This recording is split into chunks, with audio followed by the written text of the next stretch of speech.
તો અમાरा नवा mini blog में तमारू स्वागत है। ज़्यादा टाइम पीछे आपणे ब्लॉग चालू कर्यो छे। पाछो हवार में गाड़ी लईने निकળી जवानुं छे आपणे दररोजनी घरे कारखाने। ते 12 वागे आवी जाय घरे पाछा खावा हटू।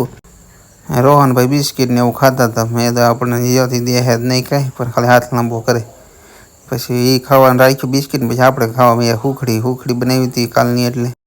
पछी सकला घरमां आवी गया। मैं तो सकला खाता खाता माथे सरकी न जाय। पछी आपणे आगा वही गया थोड़ा। पछी सकला जोयुं मैं तो शुं करवा आव्या घरमां। पछी घर बनाववा आव्या छे, बांधवा आव्या। पछी चालू कर्युं बांधवानुं। मैं तो बांधता पंखामां આવી જાય। पछी तगड़वा पड्या, तगड्या पछी नाख्या बहार वही गया सीधा। तो रोहन भाईनो खेल चालू थई गया। मैं तो आमां शुं करे, तो वेफर आमथी आम वेफर पाडवानुं चालू हतुं।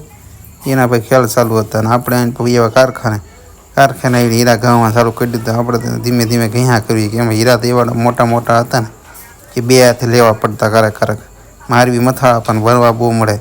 पछी वही आव्या हांज पड़े घरे पाछा। आपणे आज तो नजारो बहु मस्त हतो मेळीमां। तो घर बधुं निकळी गया। पछी घरे आव्या ने रोहन भाई ने अंशु भाई बधा बिस्किट खाता खाता फोन में जोता था। पार्ले बिस्किट हता, सेव हती, फोन में जोता था। અને પછી લઈ આવ્યા ગામમાંથી ઘઉં ને ઘઉંના ભાવ તમારા ગામમાં શું છે ની કમેન્ટમાં જરૂર કહેજો। અમારા ગામમાં 500 રૂપિયા છે। પછી નીકળી ગયા બહાર। આપણે બહાર આવીને જોયું તો રોહનભાઈને એના ખેલ ચાલુ હતા। અને મિની બ્લોગ સારું લાગ્યું ફોલો કરતા જજો। Bye bye.